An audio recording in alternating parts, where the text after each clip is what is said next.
Bonjour, je m'appelle Venance Conan, je suis journaliste, écrivain, présentement directeur général de Fraternité Matin. Moi j'ai grandi en Brousse, à Ouélé précisément, et je suis venu à Abidjan pour la première fois quand j'étais en classe de 4e pendant les vacances. Et j'avais une peur bleue du bus. On devait aller au plateau pour découvrir Abidjan. Il dit mais on ne peut pas aller à pied. On me dit non, c'est loin. Et j'ai presque supplié les gens. On dit non, il faut qu'on prenne le bus. Et on se bagarrait pour monter dans le bus à l'époque. Effectivement, j'ai eu raison d'avoir eu peur. Parce qu'en descendant, je me rappelle, ma chemise était déchirée. Un soir, on a été à un anniversaire d'un ami qui habitait à Yopougon, le quartier qui est juste après la forêt du Bancoya, quartier chic là-bas. Et en revenant, on essayait de faire du stop.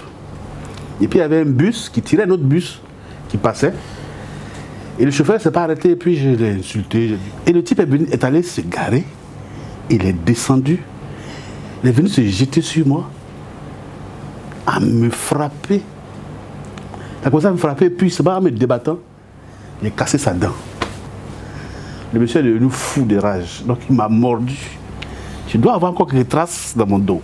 Il m'a vraiment mordu, j'ai hurlé. Et mes amis sont venus nous séparer. Ma chemise était en sang. Et il y avait les passants qui sont venus, ils ont demandé qu'est-ce qui s'est passé. J'étais encore tout frêle, tout petit. On n'avait pas honte de faire ça au petit là, regardez comment on l'a mis en sang. Il dit mais il a cassé ma dent. Bon après, bon, il est parti, mais j'avais noté le numéro du bus. Et le lendemain, fort de mon petit droit que je connaissais là, il dit ça, ce monsieur là, je vais le mettre en prison. J'ai été à la Sotra, j'ai été au commissariat, j'ai tourné partout. Il m'a dit bon, d'envoyer le nom du monsieur. Puis j'avais relevé le numéro du bus. Mais il y a eu omerta totale à la Sotra. Aucun agent de la Sotra n'a voulu me dire le nom de cet agent-là, de ce chauffeur-là. C'était facile parce que le numéro c'était là, l'heure, le lieu, tout était là. Il était facile de le faire.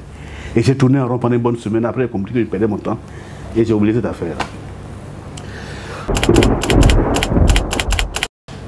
On ne s'imagine pas. Il y a quelque chose qui me choque quand je vois à l'époque des années 90 et autres, quand on faisait nos grèves, enfin pas nous, nos petits frères, quand on faisait les grèves, quand il y avait les mouvements d'humeur, les premières choses qu'on cassait c'était les bus, on y mettait le feu, mais après c'est nous qui payons.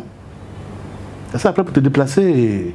Et c'est comme ça que progressivement, les BACA ont pris le pas sur beaucoup de lignes de bus, mais le bus, malgré tout ce qu'on pouvait lui reprocher, quand on regarde dans nos capitales, la Côte d'Ivoire a quand même réussi à préserver quelque chose d'important. Les bus de la Sotra, c'est une fierté, hein, à mon avis. C'est dommage qu'il n'y en ait pas suffisamment aujourd'hui pour couvrir tous les besoins et que les BACA aient pris le pas dans beaucoup de quartiers. Mais les bus de la Sotra, c'est partie du patrimoine ivoirien, quoi. C'est quelque chose qu'il faut respecter. Voilà. Nous, ça nous a transportés. Si nos jeunes gens d'aujourd'hui, nos jeunes frères, ça ne les intéresse plus, mais nous, ça nous a transportés.